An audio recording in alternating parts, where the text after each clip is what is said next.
श्री सद्गुरु साईनाथाय नमः।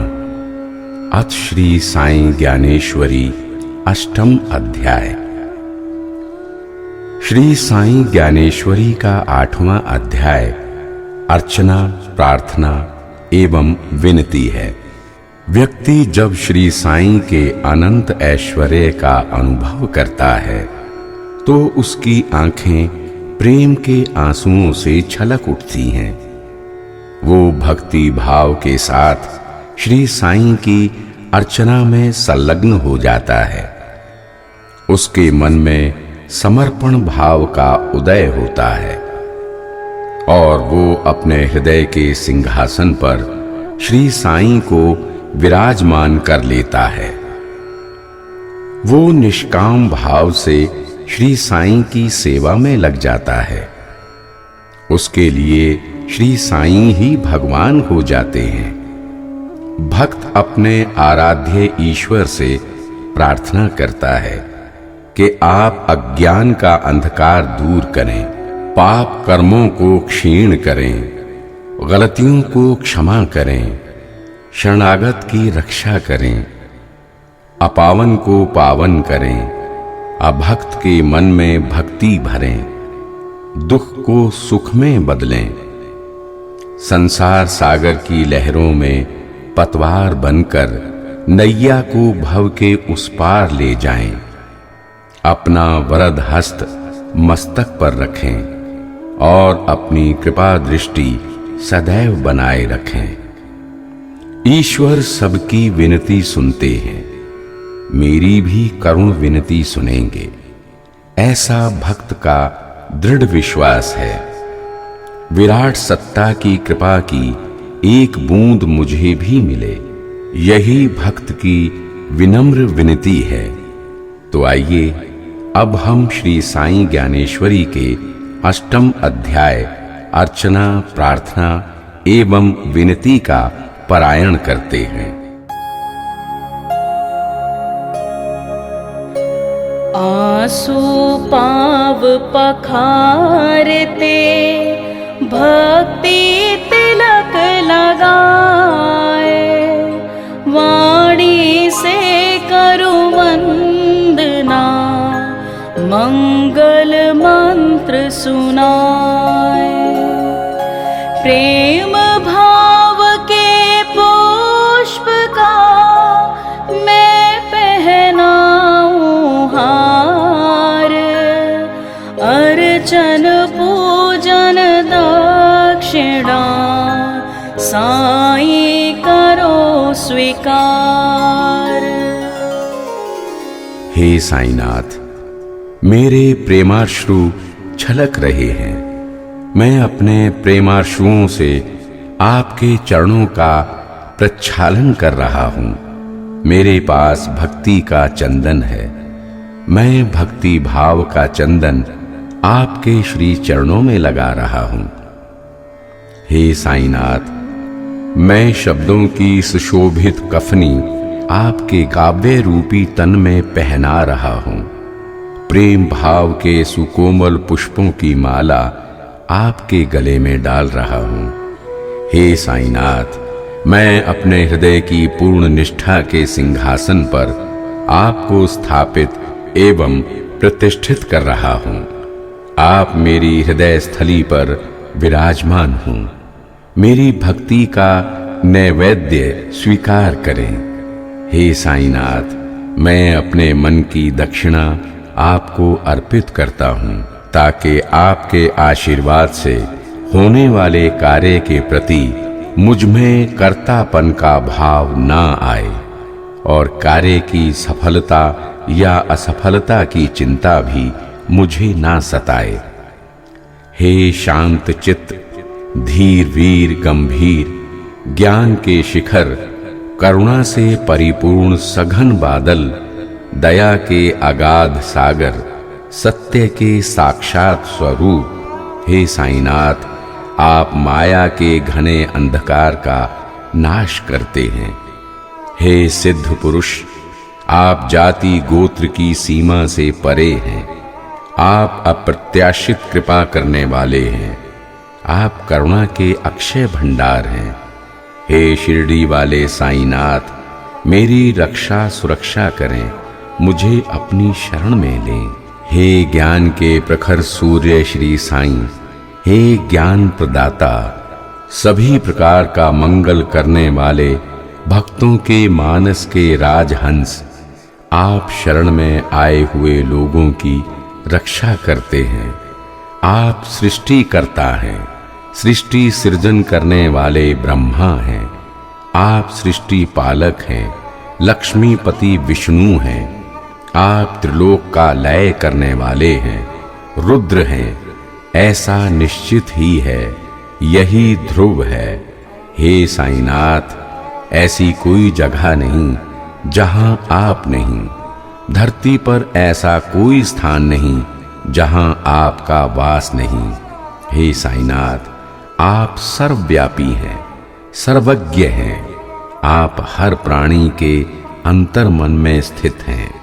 सभी अपराधों को माफ करने वाले, क्षमा मांगने पर तत्काल क्षमा प्रदान करने वाले, संशय के कारण भक्ति ना करने वाले लोगों के संशय भी आप यथाशीघ्र दूर कर देते हैं।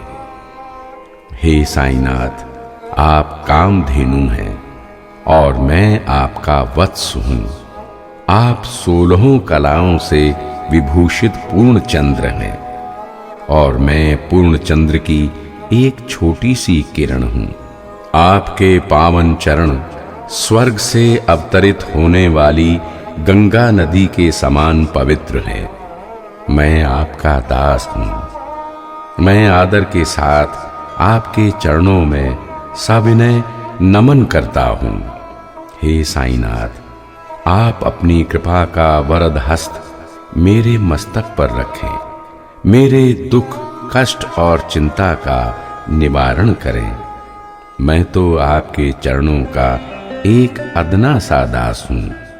आपके समर्थ हाथों में जगत का कल्याण है। आप जन जन पर कृपा करें और उनके सांसारिक दुखों को दूर कर उन्हें मुक्त करें। हे साईनाथ, आप कामधेनु गाय हैं, मैं आपका बछड़ा हूँ। आप मेरी माँ हैं, मैं आपका बच्चा हूँ। मैं अबोध, अज्ञानी एवं चंचल हूँ। मुझसे गलतियां होना संभव है। आप मुझे अपना बच्चा समझकर क्षमा प्रदान करें।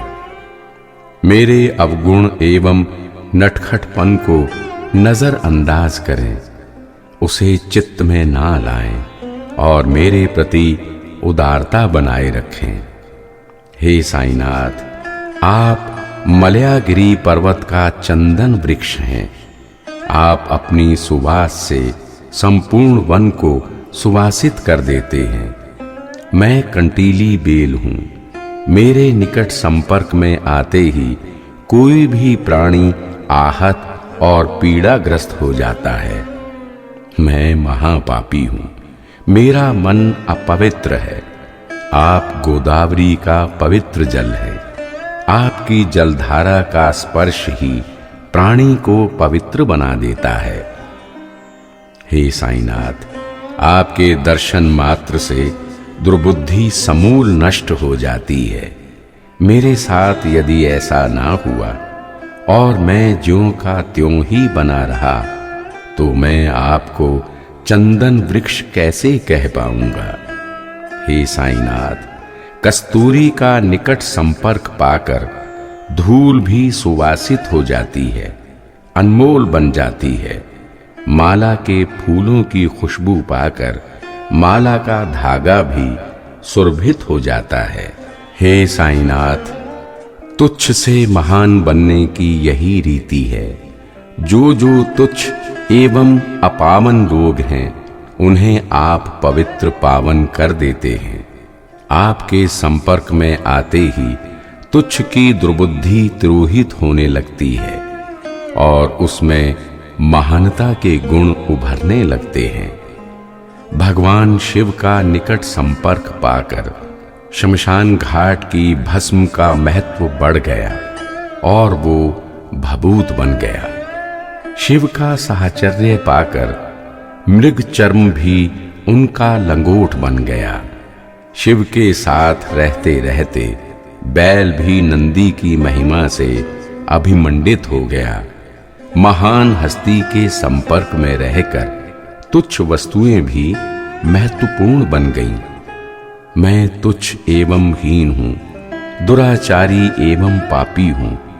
मुझे कोई चिंता नहीं, क्योंकि मैं आपके चरणों की शरण में आ गया हूं, आपके संरक्षण में हूं। हे साईनाथ, क्या आप मेरे बारे में कुछ नहीं सोचेंगे? क्या आप मेरी विनती को अनसुना कर देंगे? क्या आप मुझे पापों से मुक्त नहीं करेंगे? मेरा अंतर्मन कहता है कि आप तुच्छ एवं हीन पर अवश्य ही कृपा करेंगे और उसे उच्च स्थान का अधिकारी बनाएंगे।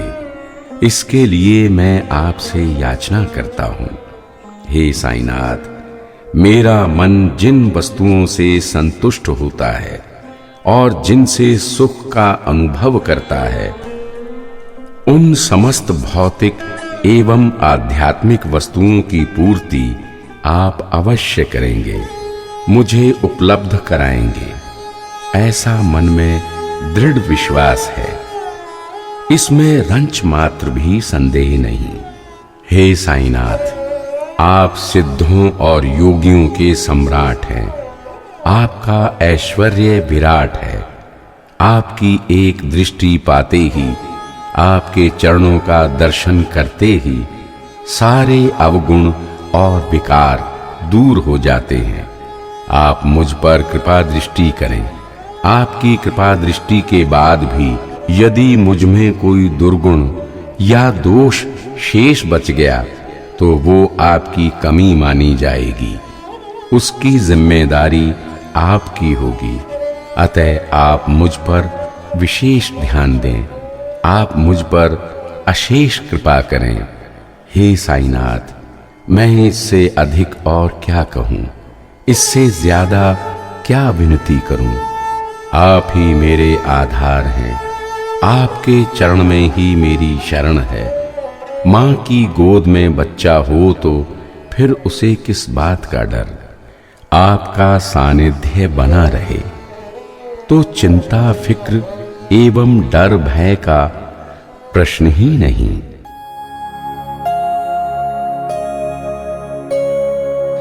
मात पिता तुम बंधु सखा, तुम हो सबके साथ। ज्ञान भरो अज्ञान हरो, मन मंदिर में नाथ।